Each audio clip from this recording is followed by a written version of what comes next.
So how does this deep state impact us? This is where my views are that of an outlier. And you will think, he's got long in the tooth. Maybe. First, I've been an academic all my life. I taught in one of the world's leading universities, big department. I ran the master's program. I went to Whitehall to seminars. It was not because I was a genius. Circumstances allowed me to study, research, and understand. I've also done research in Washington. The one thing we are unable to grasp, and all my educated friends with big jobs in Cornell and Harvard, they will not grasp, is that the United States and the Western countries operate as a single system across society. Everything is interconnected. Universities, departments, bureaucracies. It is not as if they're having a conversation saying, "Ye karo." It's not like that. The people at the top more or less know which direction to go in, and occasionally they'll have a chat. "Hey Bill, what do you think about this?" "Hey Bill, what do you think?" "Aise baatein hoga." Then they meet in the clubs in London. These clubs in this society, which is now so egalitarian, is not open to Kale Admi like me. They are not open to us, even if you could afford to join. This is for Gore. Now, their bigger problem now is that women are joining, so they are very unsettled. Now, women have been allowed to join. So they meet in these clubs. They date each other's girlfriends' wives. They marry each other. So they're all a synthetic one class. Top academics, intelligence officers, and many of the top academics became intelligence officers. So this is a whole. And as that great man who I revere much, Dilip Chakrabarti, archaeologist, Cambridge, he says the weak link in all these universities, he said to me the other day, are these India studies departments. So aap paise kharch karke Videsh gaya, don't waste your money doing India studies there. You want to be brainwashed, stay in JNU. Don't spend 60,000 pounds to get brainwashed in Oxford or Cambridge. Yahan pe you can do it for much less money and put the rest in a mutual fund. You'll retire at 50. So, they are all working together. And any of you want to go to Oxford and Cambridge? I'll tell you how to do it. Very simple. I have to read your SOP, of course, first, but I'll tell you it's very easy. You choose a topic, very important.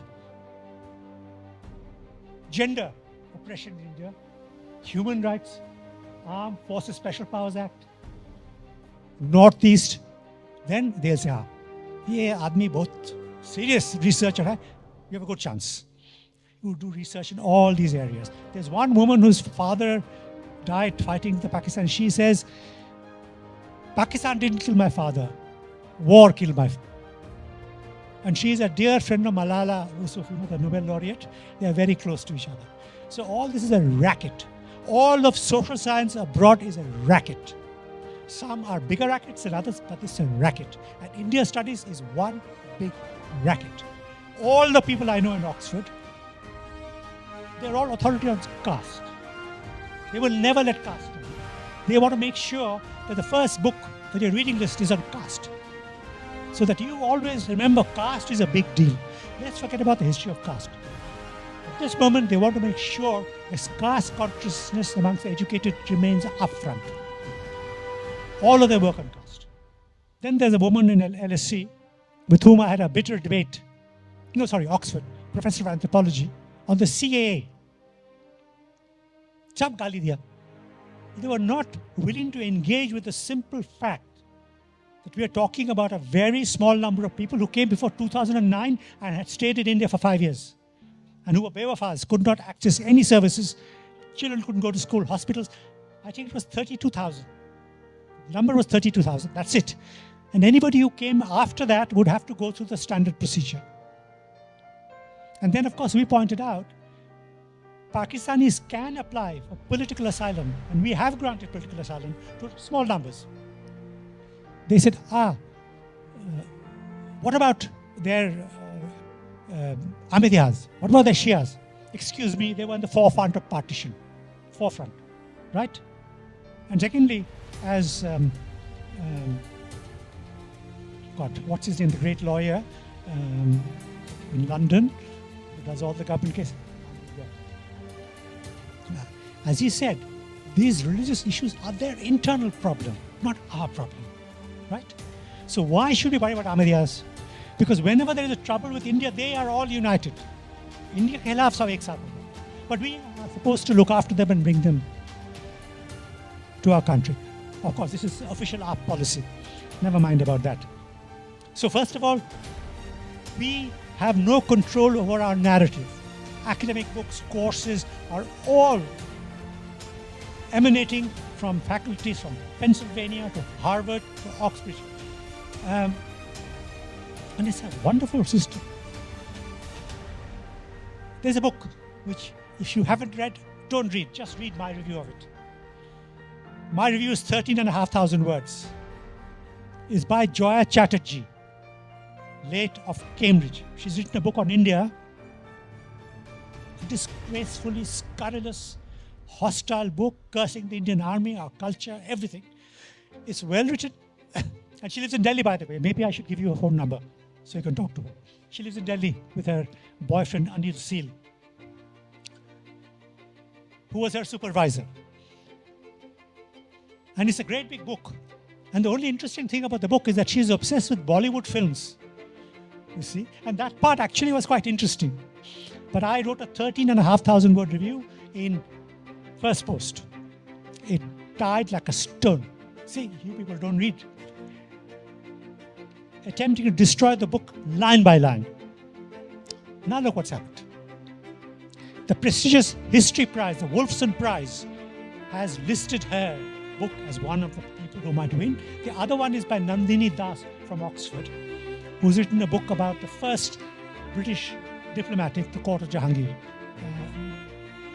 I bought that book thinking it would be interesting, but actually after the first 50 pages, I felt I was not gathering any new information. But it's a good book. Nandini Das has written a good book on the Mughal court. But Joya Chatterjee's book is nasty. But they are going to, I'm almost certain, give her the Wolfson Prize because this means massive publicity.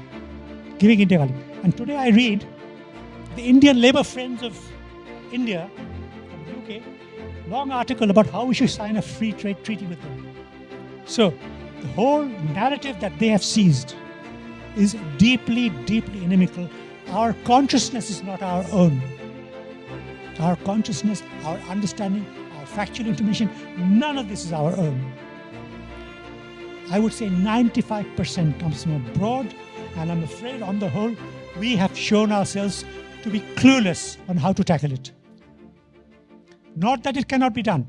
I can find you 6 people in Delhi itself, of high competence, of global reputation, who could rewrite the school history curriculum in 3 months.